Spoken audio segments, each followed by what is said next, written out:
Chief of army staff general Qamar Javed Bajwa ने सराय चोलिस्तान में field training area का दौरा किया, जहां corps commander lieutenant general Khalid Zia ने उनका इस्तकबाल किया। COAS को 2 हफ्ते तवील कोर लेवल वर्जिश ज़रब हदीद के बारे में ब्रीफ किया गया। इस मश्क का मकसद infantry, mechanised forces, coordinate aviation, निगरानी प्लेटफॉर्म्स, आर्मी एयर डिफेंस और तोप खानों के माबैन ऑर्डर पैदा करने और तश्कीलों की तरबियती मशकों में इजाफा करना होगा।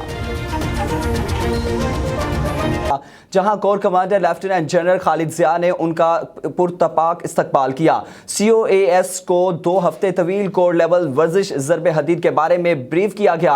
इस मश्क का मकसद infantry, mechanised forces, coordinate aviation, निगरानी प्लेटफॉर्म्स, आर्मी एयर डिफेंस और तोप खानों के माबैन ऑर्डर पैदा करते हुए तश्कीलों की तरबियती मशकों में इजाफा करना है।